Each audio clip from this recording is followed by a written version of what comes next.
Hello friends, आज की class में हम डिस्कस करने वाले हैं किरचॉफ्स वोल्टेज लॉ, यानी इसको शॉर्ट फॉर्म में कई बार कहा जाता है केवीएल, किरचॉफ्स वोल्टेज लॉ।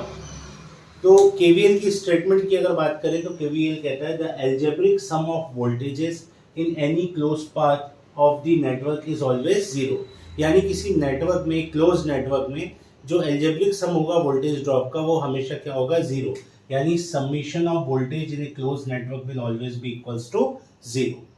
इसको बेसिक इसका समझने के लिए आपको एक बात ध्यान में रखना चाहिए कि अगर कोई एलिमेंट है, सपोज मैं एक रेजिस्टेंस ले रहा हूं यहाँ पे एलिमेंट के लिए, और यहाँ से करंट एंटर हो रहा है, यहाँ से इस तरफ से करंट आ रहा है, तो आप ये समझ के चलिए यहाँ पे जो एंट्रिंग टर्मिनल है करंट का, it will be taken as positive, और जहाँ से करंट निकलेगा वो हो जाएगा नेगेटिव। और यहाँ पे ओम्स लॉ से वोल्टेज डेवलप होगा और हम वोल्टेज को लिख सकते हैं V equals to I R. अब इसमें ऐसा रटना नहीं है या मगअप नहीं करना है कि प्लस इधर होगा माइनस इधर होगा। अगर करंट का डायरेक्शन ऐसा होगा तो यहाँ पे एंटर होगा प्लस, यहाँ पे हो जाएगा माइनस। यहाँ ओम्स लॉ से V equals to I R आ जाएगा, या फिर हम I equals to V upon R भी लिख सकते हैं। तो अभी जब मैं केवीएल में इसका यूज करूंगा तो मैं वोल्टेज की जगह V भी लिख सकता हूं और आई आर भी लिख सकता हूं। तो आप दोनों में से किसी एक को यहाँ पे सब्स्टिट्यूट कर सकते हैं। तो अगर देखते हैं किरचॉफ्स वोल्टेज लॉ, तो किरचॉफ्स वोल्टेज लॉ का एक डायग्राम हम सीरीज पहले बना रहे हैं। तो इसमें अगर आप देखेंगे तो ये एक सीरीज सर्किट है, यहाँ पे वोल्टेज है V, यहाँ पे रेजिस्टेंस है R1, ये है R2, ये है R3, और ये करंट का डायरेक्शन है आपका I। अब इस सर्किट में आपको किरचॉफ्स वोल्टेज लॉ लगाना है। तो जैसा कि हमने देखा करंट का डायरेक्शन ये है, करंट ऐसे जा रहा है, तो जब यहाँ आएगा तो यहाँ पे एंटर इधर हो रहा है तो प्लस, यहाँ पे माइनस, इसी तरह से यहाँ प्लस यहाँ माइनस, जब यहाँ आएगा तो यहाँ प्लस यहाँ माइनस। डायरेक्शन के हिसाब से जहाँ से एंटर हो रहा है that will be taken as positive, जहाँ से बाहर जाएगा वो ले रहे हैं हम नेगेटिव। यहाँ पे वोल्टेज ड्रॉप भी होगा क्योंकि करंट आ रहा है, तो इसका नाम हो गया V1, इसका नाम हो गया V2, यहाँ पे हमने नाम दे दिया V3। According to Kirchhoff's voltage law summation of voltage equals to zero. ये मतलब जो चार एलिमेंट आपको दिख रहे हैं, voltage source, resistance 1, resistance 2, resistance 3, इनका समीशन वोल्टेज का क्या होगा, टोटल होगा जीरो। अब इसको देखते हैं कैसे होगा ये। तो इसमें हम साइन कन्वेंशन का यूज करते हैं। अगर आप यहाँ से ऐसा चलें तो आप देखेंगे दो चीजें हो रही हैं, या तो हम माइनस से प्लस की तरफ जा रहे हैं, या तो हम प्लस से माइनस की तरफ जा रहे हैं।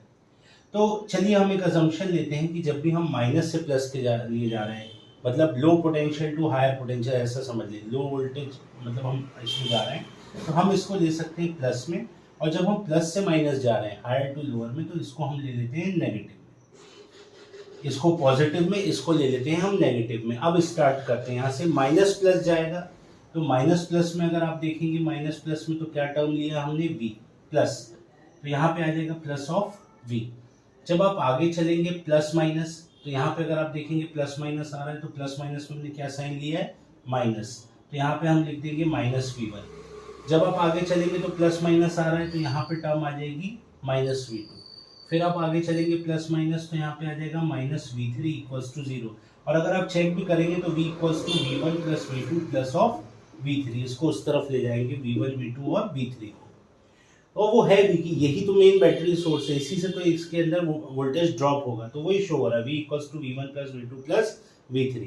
अगर आपको इस टर्मिनल में, इस नेटवर्क में करंट निकालना है तो V की वैल्यू आप लिख सकते हो यहाँ से I R के टर्म्स में, तो ये हो जाएगा आपका I R1 plus I R2 plus of I R3 equals to, अब यहाँ पे I कॉमन ले लें तो ये हो जाएगा V अपॉन, और रेजिस्टेंस को नीचे ले आओ, R2 plus R3 equals to I।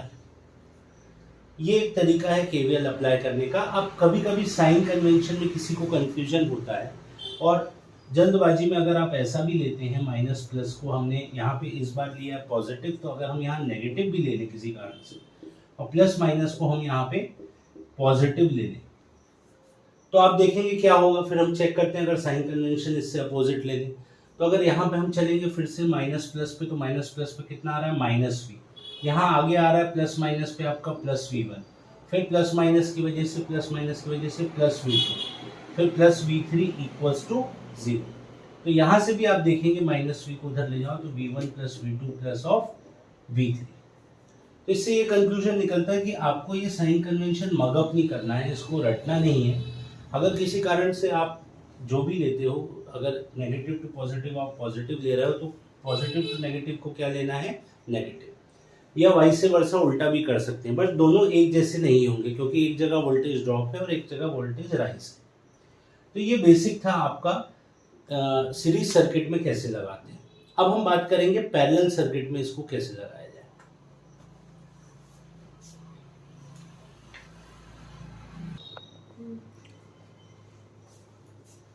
तो दोस्तों ये हमने अप्लाई किया एक सीरीज सर्किट पे किरचॉफ्स वोल्टेज लॉ। अभी अगले वीडियो में मैं आपको एक एग्जांपल इसमें लेके बताऊंगा। तो अगर इसमें आपको कोई डाउट आया है तो आप कमेंट बॉक्स में लिख सकते हैं, या आप किसी तरह का दूसरे किसी टॉपिक पे वीडियो बनवाना चाहते हैं तो वो भी आप कमेंट बॉक्स पे लिख सकते हैं। तो मैं कोशिश करूँगा कि उस टॉपिक पे भी आपको वीडियो दूँ इस सब्जेक्ट से रिलेटेड।